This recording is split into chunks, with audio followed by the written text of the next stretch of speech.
pourquoi, on va dire plutôt territoire en transition nous tient vraiment à cœur. En gros, on le savait avant l'été, même s'il y a eu beaucoup d'élections ces dernières années. Hein, on le sait qu'on vient de passer une grande période électorale. On sait aussi qu'on est dans une crise assez spéciale, qui n'a pas vraiment d'antécédent. Et on savait très bien qu'en revenant à la rentrée, on aurait effectivement une France pas forcément normale, on aurait des problèmes à régler, à gérer, des salaires à payer quand on est des acteurs associatifs alors qu'il n'y a plus trop d'argent, etc. Donc il y avait deux choix, c'était soit on se mettait la tête dans le sac et puis on se voyait disparaître les uns après les autres, ou alors on imaginait comment dans une ville, à partir du 15 septembre jusqu'au 30 septembre, finalement on ouvre la ville en open source. Voilà, c'est simple, toute l'année, il y a des associations, toute l'année, il y a des actions, il y a des gens qui travaillent dans l'habitat, il y a des gens qui sont sur plutôt l'entreprendre. Enfin, il y a vraiment de tout, et j'espère que la journée l'aura prouvé.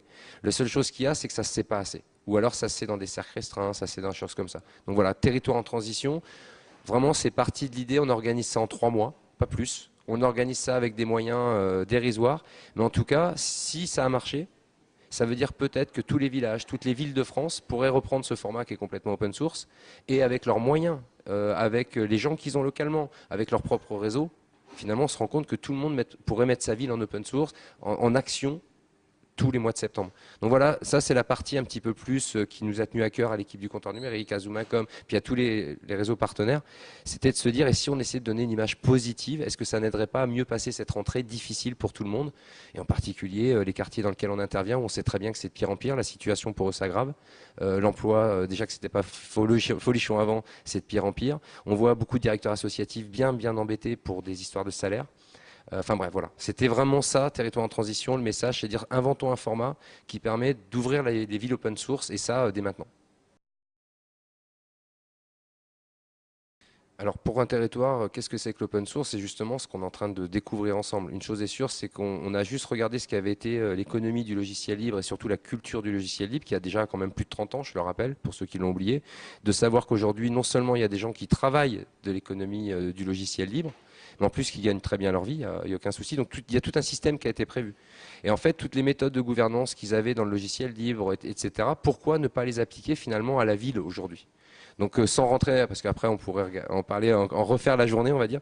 Mais en fait, la notion de la ville open source, c'est simplement que, à l'heure où on est en train de nous parler des villes intelligentes, qui sont finalement des espèces de labels, qui sont des espèces de façons d'architectes de repenser la ville, nous on pense qu'avant qu'elle soit intelligente, il faut qu'elle soit open source, c'est-à-dire qu'elle soit ouverte, comme dans un logiciel libre.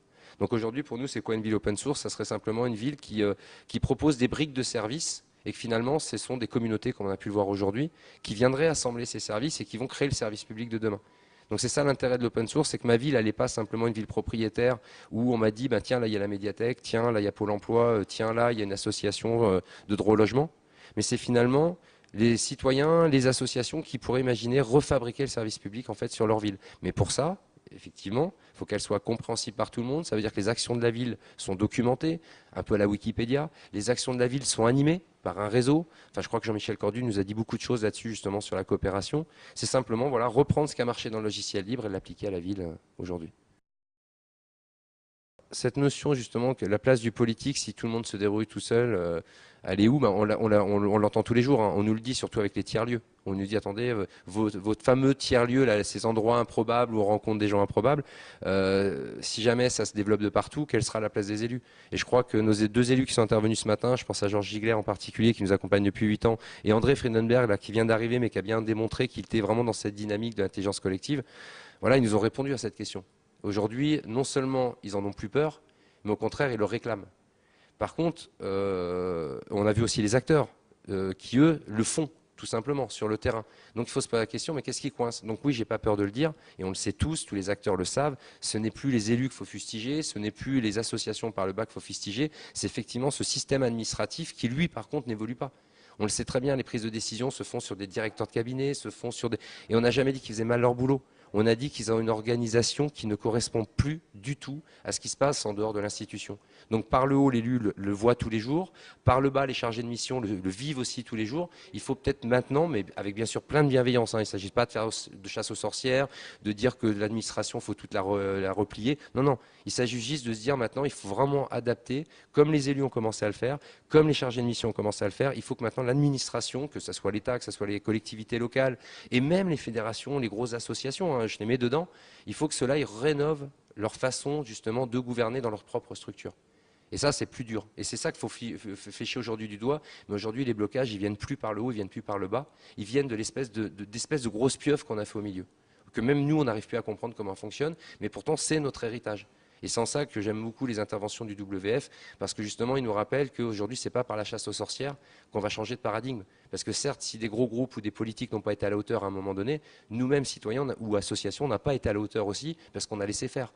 Donc voilà, au lieu de perdre du temps à qui est responsable, qui a été dans le silence, il faut effectivement qu'on avance. Donc voilà, pour bien répondre à ta question, je crois qu'aujourd'hui, non seulement le politique ne voit plus ça comme un danger, mais il réclame justement qu'il puisse plus facilement, en bas de chez les gens, lui aussi venir et mieux parler justement avec sa population parce que il peine, voilà, tout simplement.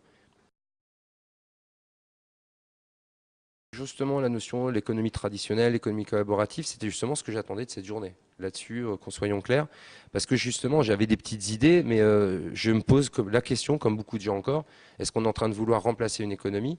Est-ce qu'on veut en trouver une complémentaire à côté de celle qui existe? Et c'était ça que justement je voulais avoir les intervenants, ceux qui font, ceux qui sont un peu hors sol. Je pense à toute la communauté WeShare, mais qui font un boulot magnifique depuis 2-3 ans.